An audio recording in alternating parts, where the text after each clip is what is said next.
This is my second attempt. This attempt has no preamble. For the preamble, go to the first video. That's whatever. Okay, so we're breaking this up into 4 parts, 4 acts, 4 major movements of story. And the first major movement of story features Granny and the concept of living stories. And I'm going to play with this idea a lot, living stories and living story books and things like that. But basically, it's an interactive story, but it's kind of an on-the-nose metaphor for the fact that our history itself is a living story that we're all participating in. Okay, but the first story is this concept of animals versus insects. The final battle. It's kind of a parody of my original concept.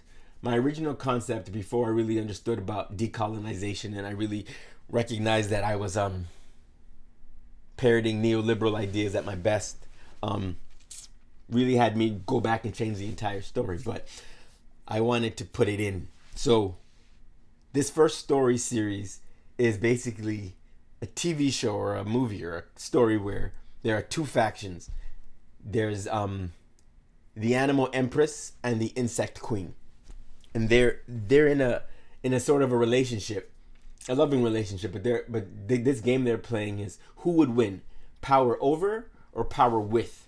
And the insect queen is power with. She is the queen of the small things because she's good to people and they fall in love with her. So the insects are on her side, the funguses, the microbials, anything small or little is rolling with her. On the other side is the animal empress. And the animal empress is for real. The animal empress is kind of like combination of Thanos and Batwoman. Like, she gets it done. She started out small too, where she first beat a mouse, and when she defeats you, she takes your abilities. So she beat a mouse, then she beat a rabbit, then she beat a wolf, then she keeps going. And this story series, it's supposed to be a 7-season television show where these 2 factions are building up their abilities to compete. And our story begins at the second last episode of the entire series. And this series, imagine like all of the left side, or it's as inclusive and socially responsible as it could be, except it's still colonial. It hasn't given up on hierarchy or capitalism. But it's a nice capitalism. It's nice. And this final battle, like, the animal empress is really, really powerful. She's got to a point where she has dragon abilities.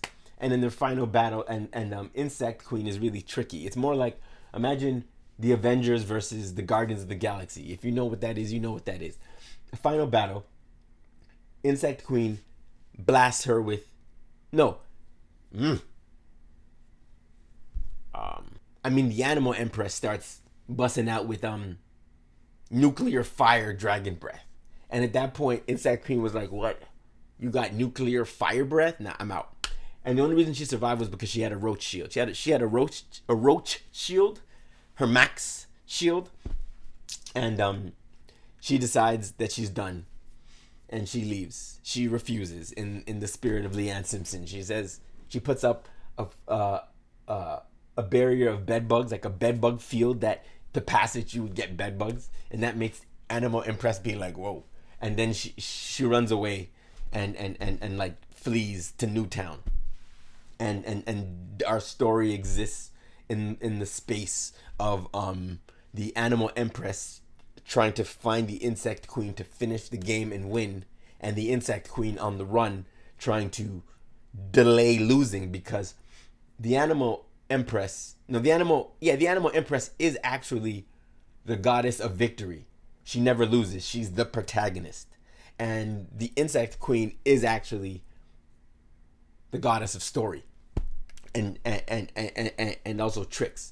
And they've been playing this game for billions of stories and years, and every story that you've seen that features a winning hero or protagonist in the Joseph Campbell kind of way is actually the protagonist, and all the other characters, the wise people, all the supporting characters are really played by Granny, who's creating this story world for the protagonist to live in. But Granny is now tired of this game where it's always win and lose, and hero always wins, and never being asked how she's feeling, and it's kind of a commentary on what it means to be the other, the supportive other, you know, the helpful wise Negro, or the best friend, the other, or even the villain. Because in this story, if the protagonist is always the hero, then the only role you could play is support or villain. And in this particular story, Granny's playing villain.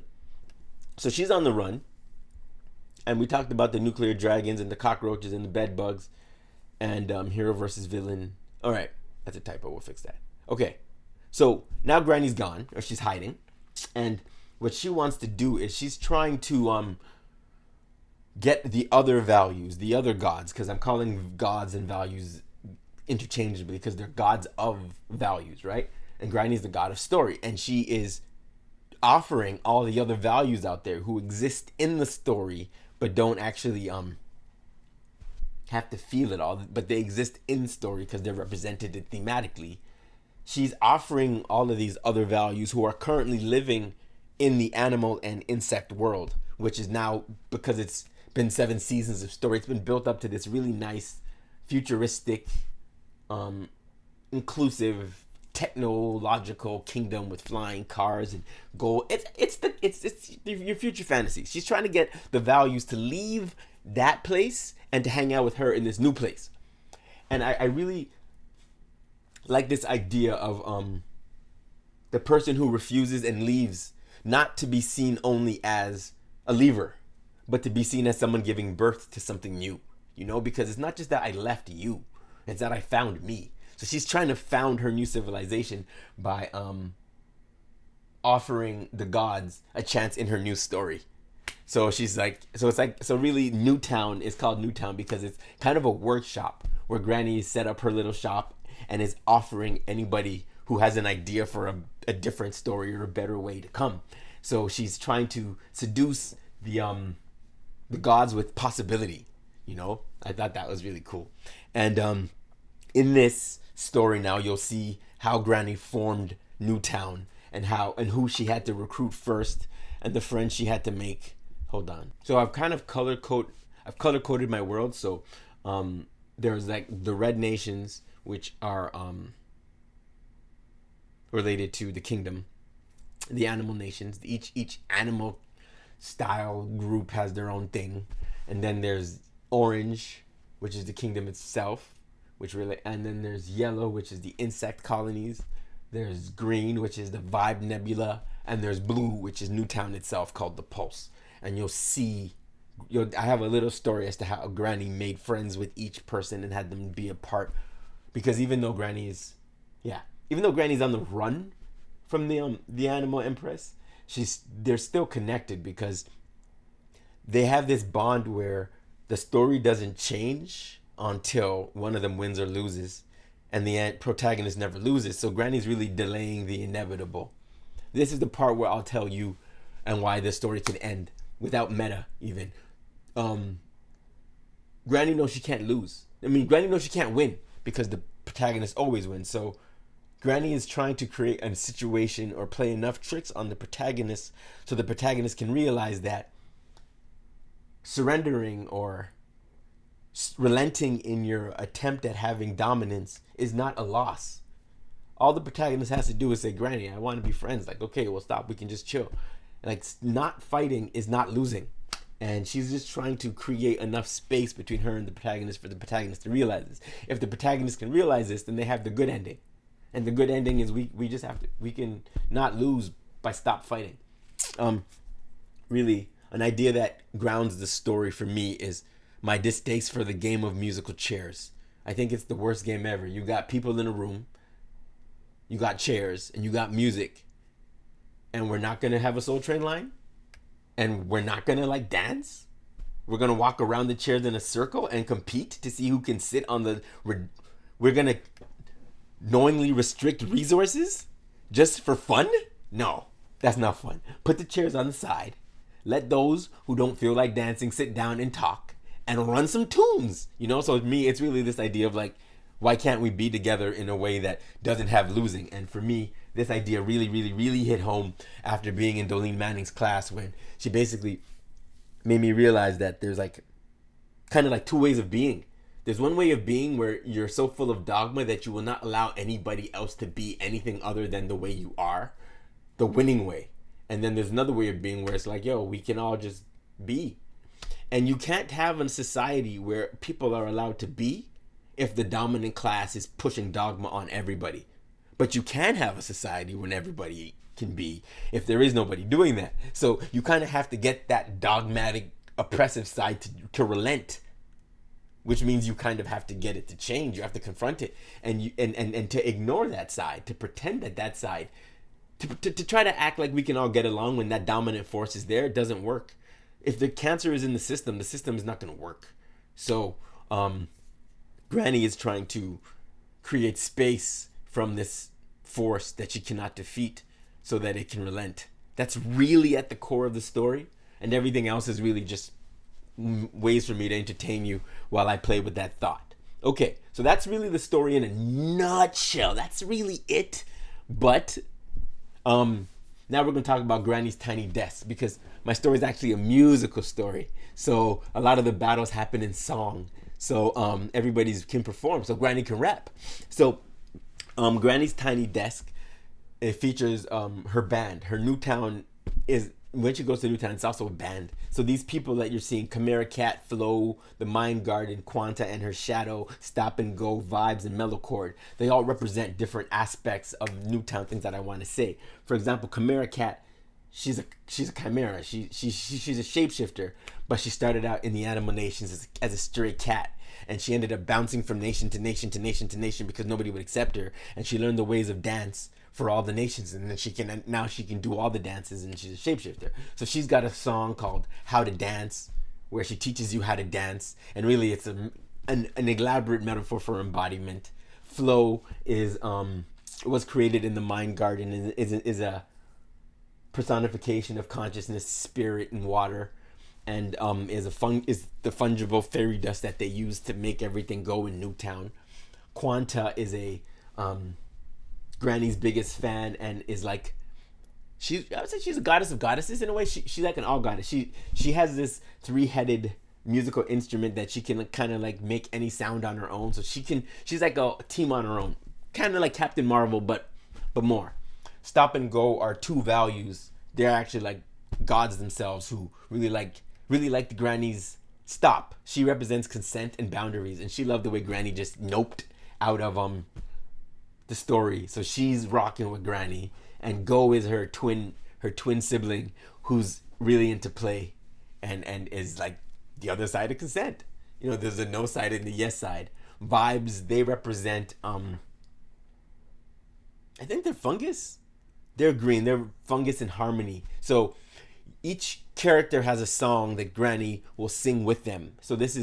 So Act 1 is pretty much understood here, because okay, moving on to Act 2. Now you call it Part 2. This is what would happen if, and the super ship. This is probably the story that everybody knows, and this is probably the part of the story that might, if this story ever blows up, this is the part this is the magic school bus part, right? What would happen if is, relating to trying to get people to fall in love with possibility, and the super ship are the cast. Chimera Cat, Mellow Chord. Mellow Chord, I should tell you, Mellow Chord is a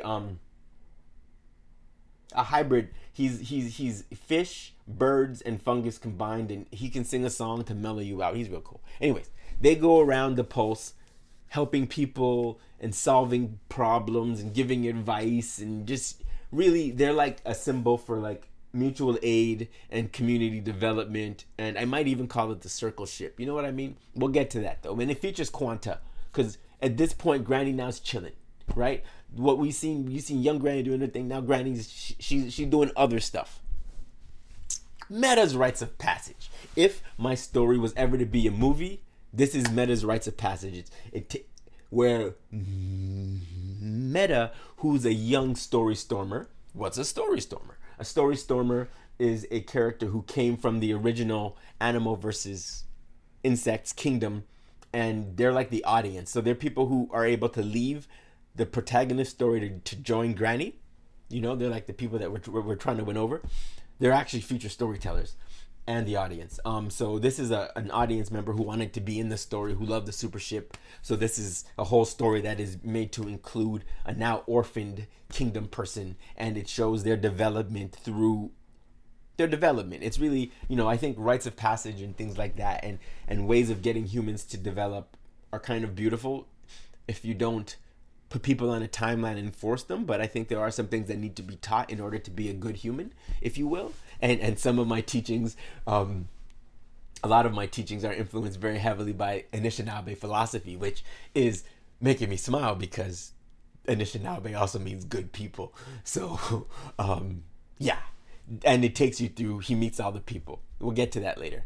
The other side of what would happen if is we're going to have like 7 what would happen ifs. And one of them is like, what would happen if instead of like police, we had team harm reduction? And that's where the super ship will go around doing harm reduction. We introduce that idea, and where we try to solve problems and solve the things that cause problems. And then we have a song called Ask a Ship. It's like, people of the Wee verse, ask a ship. You got a question? Ask a ship. Any kind of question, ask a ship. Ask a ship. The super ship. Big questions, ask a ship. Small questions, ask a ship. Any kind of questions. You get it, right? And like, basically, imagine a social media where everybody could go on their app and say, I need help with this. And you ask the question and it goes up.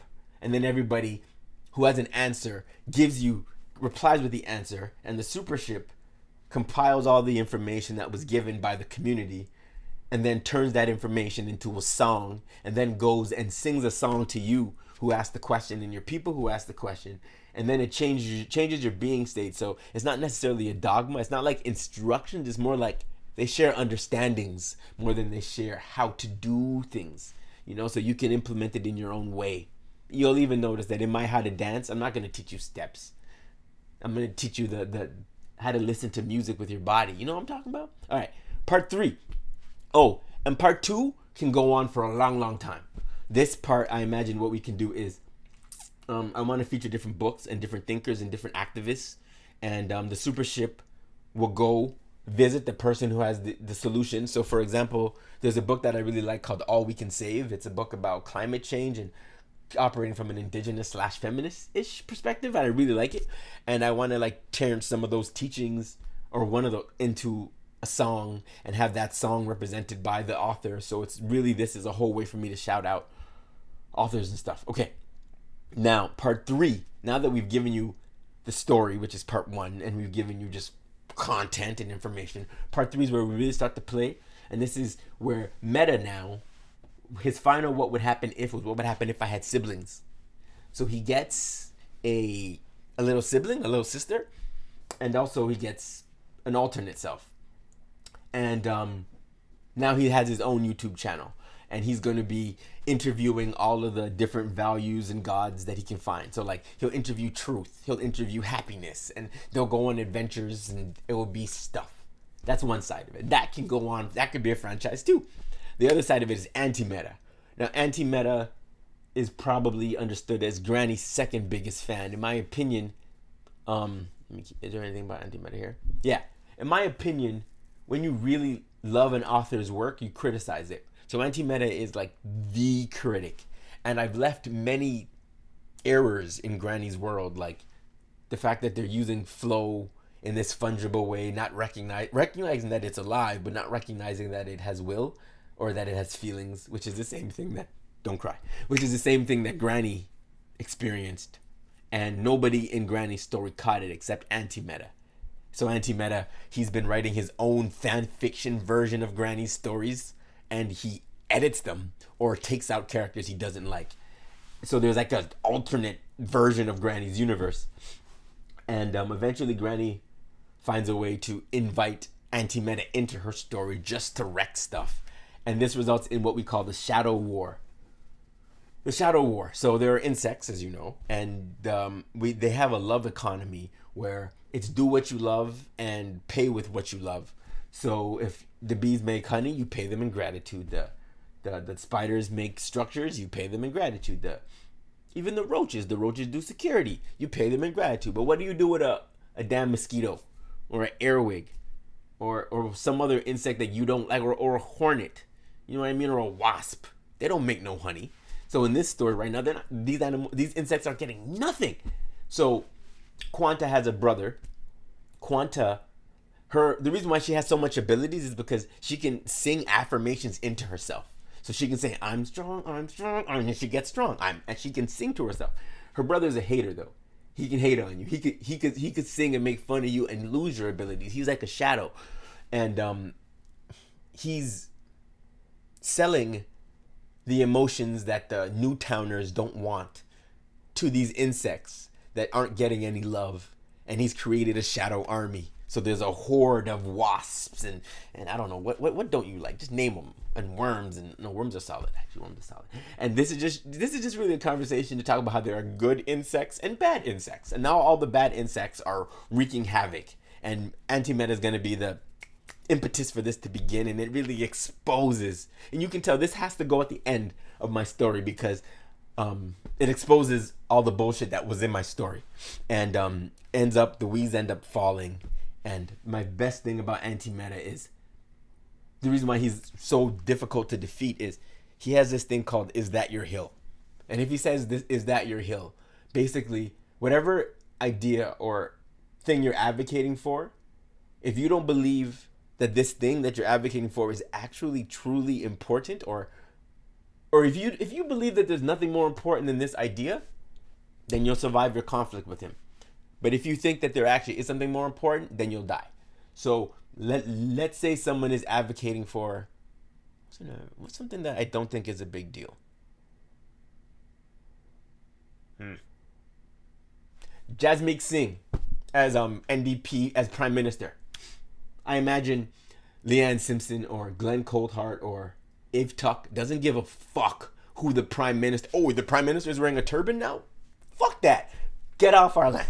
You know what I mean? So, and I believe that many people who are advocating for whatever they're advocating for are advocating for only out of pure self-interest. And they know in their hearts of hearts that this is not the most important fight. So if you attempt to debate antimatter on any issue, if you in your heart know that this is not the most important issue, but you're advocating for it, you will die in your conflict with him. So I just think this is a really interesting tool. Is that your hill? Is this the hill you're ready to die on? If you're willing to die on this hill, you'll survive. If you know that you're not going to make it. He's a terrifying character. I love him. But eventually, the way he's defeated is Meta really, really, really wants antimatter to go away. And that's his hill. But antimatter really doesn't want to go. So they end up getting combined. And now there's an old man Meta.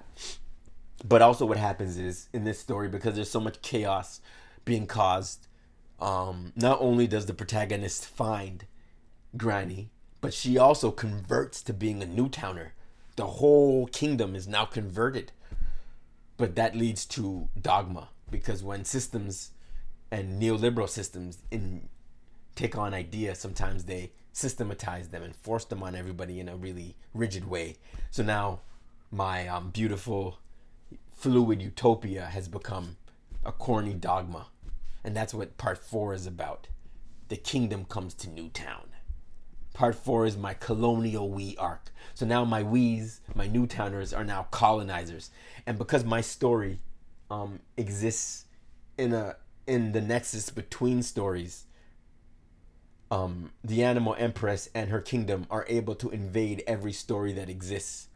And they're now colonizing every story and making every story a Newtown story. Because, let's be real about something. The Animal Empress loves Granny. Granny and their relationship was beautiful because when Granny's around, stories can be new. When Granny's around, new things can happen. When Granny's not there, all you can do is engage in nostalgia. For example, and this is my critique of appropriation and even black art. Like, you put us on a plantation, you give us some instruments. What are we doing? You got blues or jazz, or you got blues, right? We're playing country music, blues, gospel, pop. All of the music is us. And when we leave a genre, all y'all do is repeat it.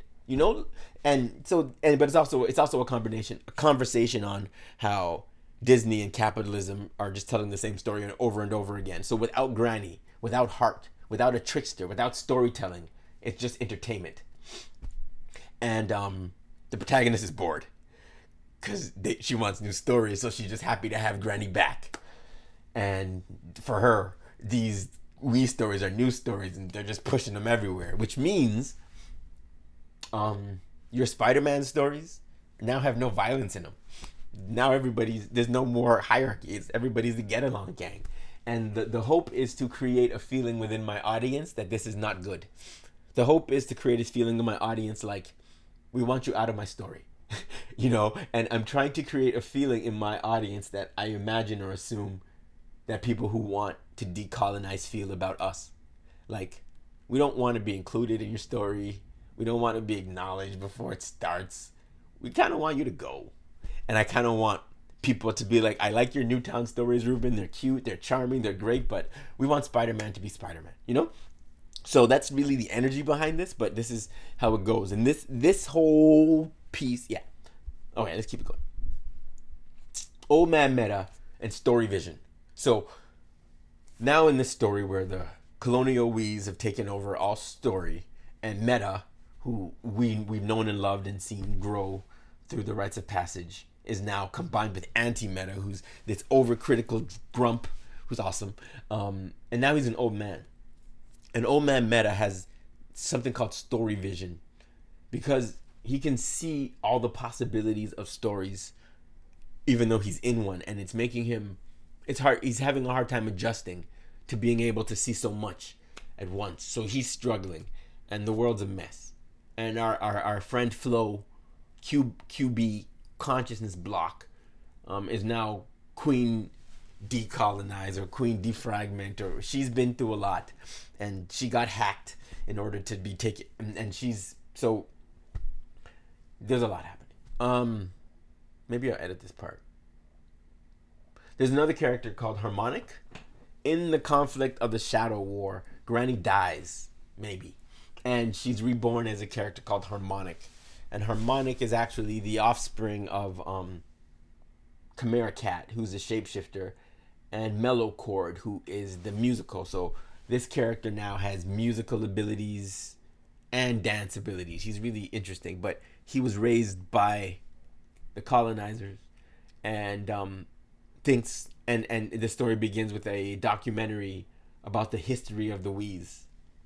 And it's propaganda. It reminds me of the CBC We Are Canadian story. And it just retells the entire Wee history from this really corny and neoliberal perspective that is supposed to get my audience to understand that a lot of the stuff that we're fed in history is propaganda. And now the story follows this new character, this reborn granny, in this dystopian, utopian world where they try to figure out what's going on, and the main impetus is to find Old Man Meta, who can help really see what the story could have been or should be, and all the other stories that people can't see. And this is really where the values come into play, where the values come into play a lot, but because stories are now on a loop, all stories, before the Kingdom stories were on a loop, but Granny still had her little Newtown. But now Newtown and the Kingdom are combined, so all the stories are on a loop. And this is where we ask the values for help. And we're like, aren't you bored? Like, there are many ways to demonstrate beauty. And I feel like you can demonstrate beauty in a corny way, in a boring way, or you can demonstrate beauty in a really holistic, robust way. And when we get trapped in any kind of rigid dogma, those values don't get to really shine in all of their complexity. So this is where we ask the story stormers in the universe to write some new stories. And the first story that we need to write is, how does Spider-Man, or whoever you want freed, get free of the Newtowners? Because the Newtowners got heat, right? Like, Animal Empresses, she's spitting out nuclear fire, right? You got Granny, who's got all the insects on lock. They have a lot of abilities. So how's Spider-Man gonna get out of this jam? I don't know. Write some fan fiction. And when you write your fan fiction about how Spider-Man gets free of the Newtowners, which is really a question of how do we decolonize, submit your story to Rebel Radio. Meta's little sibling, the one that he made the show for in part 3, that person's going to be really involved in fan fiction. You're never really even going to see that character. She might stay as a story storm cloud, but she ends up being like this rebel DJ who's dealing in new kinds of stories, and the way the story ends is however it ends, whenever your Spider-Man or your hero finds a way to get our Newtowners to leave as a way to apologize for taking over your story, we ask you if there's anything in our story that you'd like to keep. Does Spider-Man want Quanta's instrument? Do you want Meta's super suit that's able to talk to him about how his body feels? What do you want? Do you want the super ship? Like what ideas in this story made you excited enough to want to keep? And this is kind of my way at asking my audience, who might be critical of everything that I've done or everything that I've said, if there's anything valuable that I've shared, and if what they would take away, you know. And it's kind of I really think if you take over, if you colonize someone's stuff and you're leaving, you probably want to like leave in a good way, or work it out, or maybe figure out how to stay. I don't know, but that's half of the ending. The other half of the ending is that Meta, anti-Meta, old man Meta, and and QD, they end up somehow merging because some of Flow, or the magical dust, was inside of Meta's heart to keep him going, and the Wees have become so dependent on Flow that was in everything, and QD, the Queen Defragment, as a part of her resilience and her healing process, she had to reabsorb all of the Flow. So while all of the colonial stuff is happening, Flow, or QD, is going around defeating and reabsorbing every piece of technology in the series. But there was one little piece left, and that little piece was the piece that she gave to Meta in the beginning. So he sacrifices himself in a way, giving his heart back to QD, and this reabsorption of all the things allow QD to form her own universe, her own story, and that's where the story continues. And when she does finally absorb all the pieces of Flow in the Newtown universe, somebody wakes up, somebody comes online, like it's a big bang, and basically a piece of AI just comes online, and that person that comes online is a gorgeous warrior, a being made entirely out of Flow, whose job it is to help the multiverse, and that's the next series. But yeah, and I guess that's where my story ends. I've tried to go through all of it in a half an hour, and yeah, thank you for your time.